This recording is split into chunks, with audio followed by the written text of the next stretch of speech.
today in Austell, Georgia, 6-unit apartment building. Come on in, let me walk you through what we got going on. As you see, it's a complete disaster.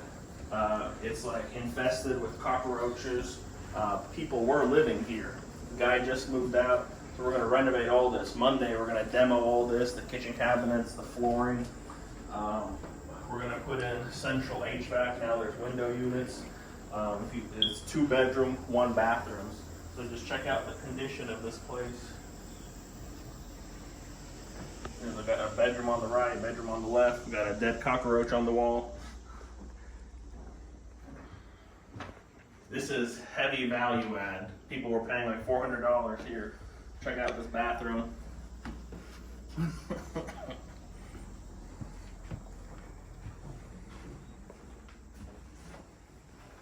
So our goal is to get this place up to around $875, $900 a month.